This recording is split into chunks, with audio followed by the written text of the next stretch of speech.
Hey everyone, thank you so much for being here today.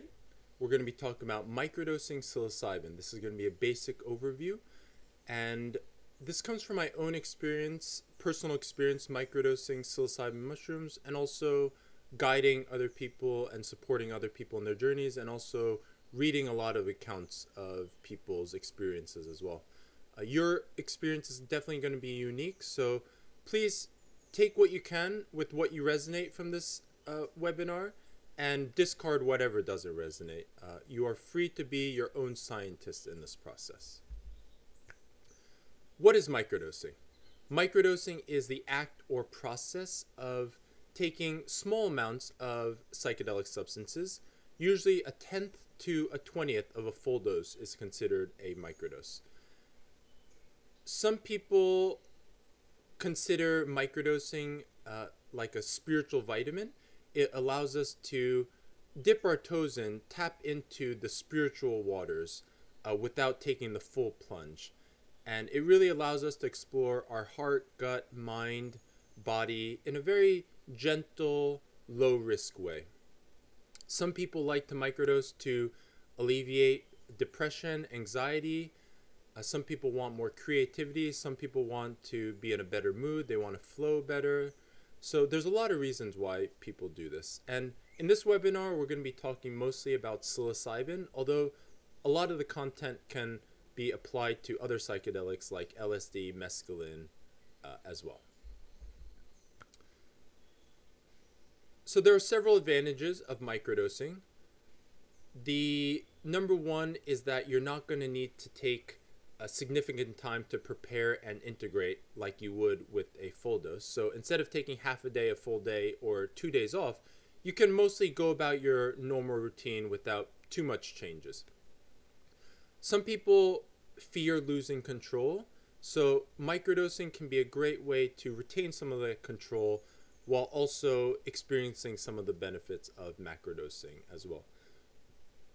One of the advantages is that you're not going to see distortions in your visual field of perception. So you're not going to feel as wobbly. You're going to feel a little bit more grounded. So this is the benefits of microdosing over macrodosing. What are the effects of microdosing? There's a lot of effects, and for anybody who's macrodosed, it's very similar to the macrodosing effects. Instead of feeling these effects over 4, 5, 6, 7 hours, you're going to feel these effects over weeks or months usually. So the process is just a little drawn out. So some of these effects might be a better mood, brighter, lighter, feeling more grounded, more content. You might feel the rigid thought patterns start to dissipate and maybe even dissolve. There might be a sense of spaciousness. Relationships might improve. There can be a greater expression. There can be improved vocabulary, improved memory as well. And also, it definitely allows us the space to listen more to our intuition, to others around us, and to the nature around us. What is the ideal microdosing dosage? This really depends on your sensitivity, your tolerance to the medicine, and also what type of mushrooms that you have. So some mushrooms are stronger than other species as well. So penis envy strain in the cubensis species is much stronger than other cubensis strains. And also the azurescence species is usually stronger than the cubensis as well. So you're going to need less of these stronger medicines. So in general, a microdose is anywhere from like 0.05 dried grams to anywhere between zero point 0.2 and zero point 0.3 dried grams. And some people even consider 0.4 and 0.5 grams a microdose. So again, it really depends on your weight and if you're on any medications, what kind of diet you have, how long you fasted before. All these factors make it a little bit unknown in the beginning. So to be safe, it's good to keep the motto of start slow, start low, and go slow. So I recommend people start with 0.05 or 0.07 and increase that dose until you feel like you have your ideal microdosing dosage. And also to know that technically microdosing is subperceptual. So some people say that you're not actually supposed to feel the psychedelic effects. But then again, also some people want to feel small psychedelic effects even when they're microdosing. So it's really going to depend on your intention as well. For the first few days or couple weeks when you're microdosing, I would highly recommend that you create a safe container just like you would for a macrodose. So make sure that your set and setting is right, and make sure that you have a safe place to go into your own emotions where you can feel safe to be vulnerable and maybe to cry and to laugh. Better safe than sorry with these. You want to avoid uncomfortable situations, strangers. You definitely don't want to be driving the first few times you microdose, or ever really. And make sure that you keep safety first, never underestimate the medicine, and start conservatively, start low, and you'll be safe in this way. There's many ways to take a microdose. Some people like to chew the ground, to chew the whole dried mushroom. Some people like to ground up the dried mushroom and put it into capsules, smoothies. They might put it into chocolates, tinctures, gummies. So there's a lot of different ways. And also, if you're growing fresh mushrooms in your home, you might just pick a fresh mushroom and chew on that. There's no right and wrong way. And you can take it at any time of the day. The first thing in the morning before you eat. You can take it with your morning breakfast, with a smoothie. You can take it in the afternoon after you're done with work to help you relax. Also, I've heard of some people taking a dose before they go to sleep as well to help them relax and dream better and fall asleep quicker. So microdoses are very flexible in this way, and feel free to experiment. And it really depends on how much you can tolerate the taste or how much you like the taste. The more you dislike the taste of mushrooms, the more you'll want to mask it up in food, capsules, or in a smoothie or something like that. So there's a lot of protocols out there, a few of them quite popular, and I would say the general idea is to be flexible with the way you think about dosing, and to really use your own intuition and your own experimentation to come up with the ideal dosing protocol for yourself. So two of the more popular ones are ones promoted and created by James Fadiman, which is 1 day on, 2 days off. And the general idea is that after the microdose, you want to give 2 days off to help the mind process everything it experienced, and also to return to a baseline mindset so that the tolerance doesn't build up. This was originally created and designed for LSD specifically, but people have been using this protocol with psilocybin successfully as well. The other one, popular one, is Paul Stamets' protocol. He recommends 4 days on, 3 days off. And he used to recommend, until very recently, less than a year ago, he used to recommend 5 days on, 2 days off. So it should give you confidence that someone who has dedicated almost his whole adult life to psilocybin mushrooms can change his mind decades into his work. So this should give you confidence to, go with the flow and to determine your own dosage. There's also a protocol that's out there that's on, off, on, off, on, off, off. So you dose 3 times a week and you take basically the weekends off. So this is something you can experiment as well. And some people just like to take microdoses when they feel called. So there's no need to plan ahead unless you really want to, unless that gives you a sense of safety and a structure, which some people might benefit from. You can really take a more feminine approach and just go with what your gut is telling you as well. And along with the weekly or daily schedules, you might want to include other substances and medicines in there as well. So some people like to include medicinal mushrooms, lion's mane, chaga, cordyceps, reishi, turkey tail. these are some of the medicinal mushrooms that are often mixed with the magic mushrooms as well.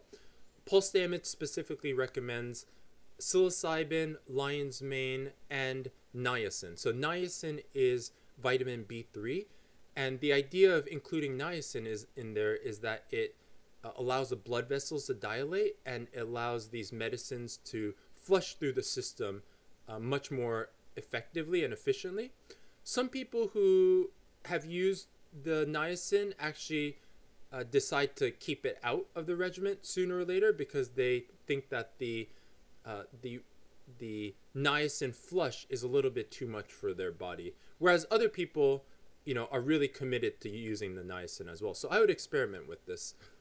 And you can also include other herbs and adaptogens like ashwagandha, and there's a lot of other ones out there, and you can do your own research. The general idea is to start with something that has been proven and start to experiment and to grow once you become accustomed and comfortable with a proven regimen. Can I simultaneously take antidepressants and microdose?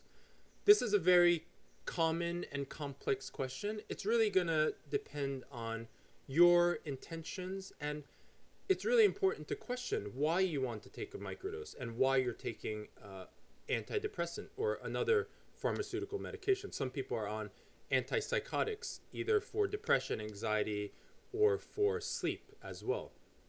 So why have you been taking these antidepressant, antipsychotic medications? And the intention is not wrong. It's just sometimes the intention to microdose might be different. And if you're expecting the microdose to have the same action as the antidepressant, you're going to probably be disappointed, because the antidepressants tend to suppress and to numb and to dull our emotions and to limit the range of emotions we can feel, whereas the microdose and the mushrooms will help us take the lid off of the control we have over our emotions. So one of the consequences of taking microdoses is that we are going to feel more emotional. And some of these emotions are complex and difficult and sometimes very unpleasant. And maybe we've been taking the antidepressant because we don't want to feel these emotions. So it's really important to be clear on our intentions and to really feel into what's right for us at this time. So some people, to be safe, it's good to talk with integration therapists and doctors, if possible, about how to taper off medications. There's a great guy, Ben Malcolm. He runs this website called spiritpharmacist.com, and he goes by the name Spirit Pharmacist.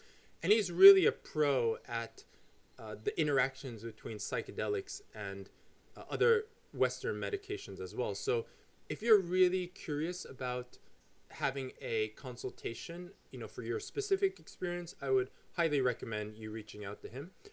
In general, to be safe, it's best to taper off antidepressants for at least 2 weeks before engaging in any psychedelic use. With the exception of Prozac, which actually has a longer half-time, it's usually recommended that 6 weeks is a good time for Prozac. And then you have to see how the withdrawal symptoms are. Sometimes the withdrawal symptoms are too much for people who have been on these antidepressants, and they end up, wanting to just stay on the antidepressants. So it's really an experiment, and it's important to have support around and to read a lot of anecdotal evidence of what other people who have done the same thing have experienced as well. Now, some people have and do take microdosing and bigger doses even the same time they take antidepressants. It's really important to decide for yourself what your tolerance or what your risk tolerance is, and make a decision from there. Does diet affect my reaction to the mushrooms? Yes, and diet is more than just the things we put into our mouths. So the healthier the food we put into our mouth, the happier we're going to feel, the lighter we're going to feel, the brighter we're going to feel. So the mushrooms will amplify this feeling. Now, if we're not eating so healthy, we might be covering up some kind of difficult emotions or traumas or addictions, addictive patterns. So when this is happening and we introduce mushrooms to the system, the mushrooms are going to help us feel what we feel underneath all the junk food. So some of that stuff might be unpleasant, and the junk food or the unhealthy food, the processed food, might add to the unpleasantness as well. So this is really, taking mushrooms can be seen as a spiritual path. So it really shows us the effects of and the consequences of having certain sensory inputs. So our eyes, our ears, our nose, our sensations in the body. So whatever we're inputting into the system, that is going to be the consequences of having those inputs are going to be what is revealed by the mushrooms. So in general, it's best to eat and to have as healthy and loving and joyful vibrations as possible entering our senses. And also another step beyond that is a sense of fasting or renunciation, or not necessarily avoiding, but purposely living our lives where we don't have as many inputs, so that there's more spaciousness, that we're not filling our minds and our hearts and our bodies with external stimuli to bring us a sense of pleasure. Sometimes when we take away the sensory inputs, that's when the true emotions come out, and that's where the deeper stuff comes out. So while we're on this path, we might find that sooner or later we're going to want to put in less rather than more into our bodies and our senses. And there are going to be times where we do want to just stuff ourselves and suppress these difficult things we're feeling, and that's okay. Contraction is part of the expansion process. If we watch flowers bloom, we'll see that flowers expand and then they contract, and then they expand and then they contract, expand and then they contract. So as long as the general direction of our lives is expansion and growth and not so much contraction, it's okay, and it's important to develop compassion for our contractions. Are there any adverse effects of microdosing? So it's really important to question what we mean by adverse effects, and the more we take mushrooms, the more we'll realize that perhaps what seemed adverse before was actually a necessary part of the healing process. So some people report with microdosing that they feel drowsy or tired or confused. They might feel more fear in their system. This fear is really a sign that we're about to see something that we're not so comfortable with, that has been maybe lurking there for many years or decades. And it's a sign that we're stepping into the unknown. So whenever we're expanding our comfort zone, we're going to feel some kind of anxiety because we're not completely comfortable, and we might not know if we're going to survive somehow. And yes, we are going to survive. So if we have this faith that this medicine is going to help us be, dive into ourselves and be brighter and happier human beings, then we're able to go through these so-called adverse effects without reacting adversely to these effects. So there's one level of feeling unpleasantness, and then there's another level of not wanting or resisting this unpleasantness. And it's only the second level that leads to the real pain. A pain itself can be felt as a sensation, and actually we can grow from it. But the blocking off or the resistance of pain only leads to more mental anguish. So yes, while we're microdosing, we might not feel as focused at times. We might feel like our analytical mind is weaker or dissolving. We might feel that we can't think as linearly. The past and the future might not be as clear for us.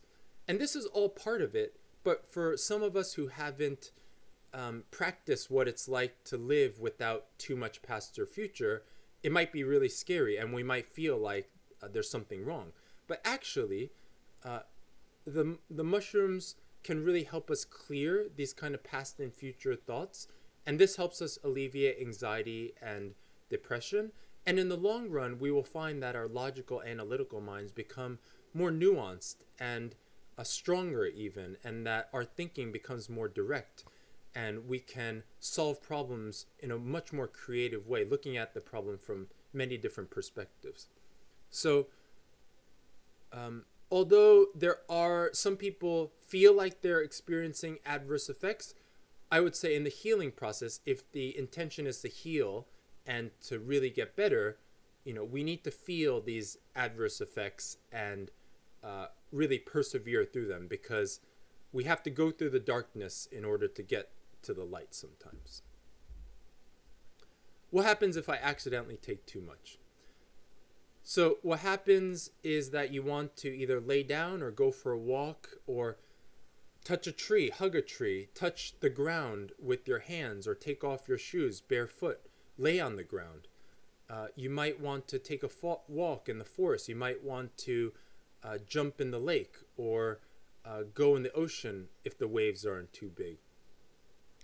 So all these things, getting connected with nature can really help. We might want to also put, if we're in a comfortable indoor location, we might want to put eye shades on. We might want to put healing music on. So this is why it's important, especially the first few times, if we're either new to the medicine completely, or we're getting another batch of medicine, another type of medicine in, or we're working with another grower, it's good to start low and go slow, and to create a container just as if you would create for a macrodose.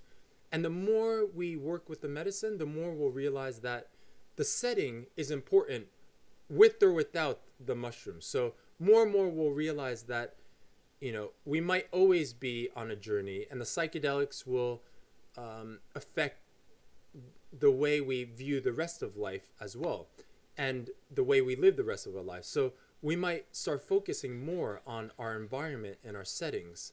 And naturally, if our setting is more peaceful and harmonious, and we feel safe and happy, and we feel loved in our setting, even if we take too much, we'll get past it. And the constant mantra is that this too shall pass, and it definitely will. So, stay calm. It's going to pass. The mushrooms are doing its thing, and surrender to the process. Don't operate any machinery or drive, and just find a place where you can just relax. What about legality? So in most parts of the world, mushrooms are still Schedule 1 in the US, or Schedule 3 or 4 in other countries, which are very restricted. This is a big issue, obviously, that we're all working towards. Countries that are legal are Netherlands, Jamaica, Brazil are places where you can work with this medicine relatively freely without fear of consequences from the law.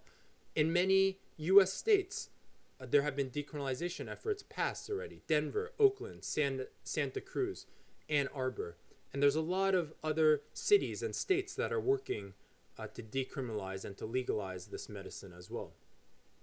In Canada, there's a huge push to decriminalize all substances, and there's actually probably about 100 websites where you can actually order mushrooms and they will deliver it to your door. And there are many companies in the Netherlands that are, although they are sometimes illegally operating, they will ship medicine around the world as well. So there might be some countries where you definitely don't want to touch mushrooms, where the risks are way too high. Some of these countries might include places where there's strong religious laws. So one country that comes to mind is Saudi Arabia. Like, I definitely would not touch mushrooms if I were in Saudi Arabia, and I would probably have to go travel elsewhere. Now, although it is still illegal, the risks of getting caught with like a little home grow for a personal amount in the US, especially in Canada, is extremely low if you're not distributing. And there are many guides out there on how to grow. And also there are many microdose capsules and chocolate brands popping out and tincture brands. So the movement is definitely happening, and the medicine is definitely getting out to people. Sometimes you just have to reach out to someone you trust who's working with the medicine, and they can help you get connected. And usually they'll be very happy to help you connected, because The people who are really connected with the medicine will want you to experience it, and will support you in the best way and the safest way to experience this. So that's a little bit about legality. And obviously, please be safe. Please stay within the laws as much as possible. And if you feel like you really can't stay within the laws, find the safest, most discreet ways. Don't go flaunting around magic mushrooms in like a conservative U.S. state. Just stay quiet and do your thing and envision a future where this is legal, and naturally your body and mind will move towards that environment as well. What if I want to take a higher dose? So a lot of people skip the microdosing and they go straight to a higher dose, and some people start microdosing and then they want to take a higher dose, or some people take a higher dose and then they maintain with microdose as well. So it's definitely a natural progression. And when we're taking higher doses, set and setting plays a much more important role. So the higher the dose, the more important it is to have a more ideal set and setting. So this set and setting might include being out in nature. It might include getting out of a city. It might include having a trip sitter around. It might actually be going to a retreat, where these retreats are professionally run by people who do this for a living, support people for a living. You might want to look into getting some integration support. There's a couple websites, psychedelic.support and the maps.integration.list, I think, or integrations.maps.com or .org. It's an integration list of a lot of licensed therapists and doctors, even counselors, who will support you on your journey. And it's really important to know that preparation and integration become much more important when we're taking a higher dose. So yes, and it gets more serious. Our lives will change in a much more accelerated way when we take a higher dose, and our perceptions will also change. So factor all this in, see what our tolerance for risk is, see how much change we can tolerate in our lives, and go with what your intuition is saying. So thank you so much for listening today. I hope I covered most of it. I'm sure this wasn't a complete presentation, but it should give you the basic outline, and nothing will replace the direct human connection and the ability to talk with someone about this medicine. So please make sure that you're finding support within your community or with professionals or with family or friends. And I'm wishing you all safe and healing journeys. Feel free to reach out anytime for any questions. I probably can't answer every single one, but I do my best to answer the ones that are really sincere and that I can support in accessing the medicine or pointing them in the right direction for guides. So really appreciate it, and hope you guys have a great day. Thanks.